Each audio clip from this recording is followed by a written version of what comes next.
நமக்கும் தேர்தல் வைக்கணும். ஆமாமா, கண்டிப்பா வைக்கணும். நம்மளோட உரிமைகளை நம்மளே கேட்கணும். அது நமக்கான ஒரு அன்பான தலைவர் வேணும். எங்க இருக்காரு பாரு?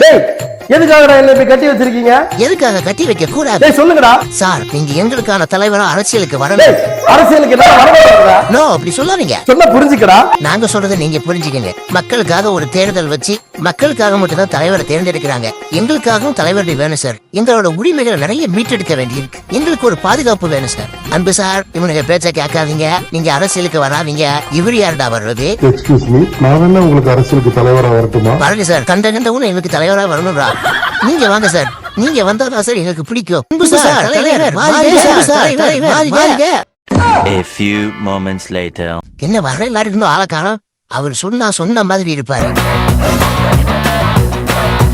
இவர்தான் நை மூசாவாப்பா. அவர் பாடி பில்டரா எவ்வளவு அழகா இருந்தாரு. பாடியே இல்லாம ஒருத்தன் நை மூசாவா. நம்ம ஏரியால எல்லாம் கண்ணு கருப்பா தான் இருப்போம். இவன் ஒருத்தன் தான் வெள்ளையா இருக்கான். அதான் கருப்பு தமிழனோட கலர்டா. சரி, ஓகே ஓகே, நான் மெயின்டைன் பண்ணுங்க.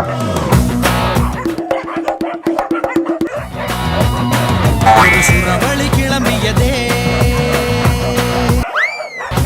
தாண்டவம் தொடங்க, சும்மா கிடந்த சங்கை பூத்து விட்டாய் சிவனேன்னு கிடந்த.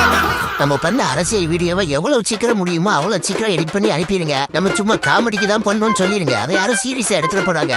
நம்ம யாரையும் கஷ்டப்படுத்தப்படாது அன்பு சார். போலாம் வீட்டுக்கு. சரி, போறமா. Very good. டிரைவர், வண்டி எடுங்க. அடுத்த 5 நிமிஷம் நாங்க வீட்டுக்கு போயாகணும். எங்க பேரண்ட பார்த்தாகணும். இன்னைக்கு வந்து ஃப்ரைடே அப்படின்றதுனால நம்ம ஃப்ரைடே பெட்க்யூர்ல ஸ்கூபியோட குளிக்கிற வீடியோ போட்டிருக்கிறோம். ஸோ அவன் குளிக்கிறதுக்குள்ள என்ன பாடுபடுறான் அப்படின்றத நீங்க நம்மளோட பெட்க்யூர் சென்னை யூடியூப் சேனல்ல போயிட்டு அந்த வீடியோஸ்ல பாருங்க. வேற லெவல்ல தலைவர் சட்டை பண்ணிருக்கோம். ஒரு சுரவழி கிளம்பியதே,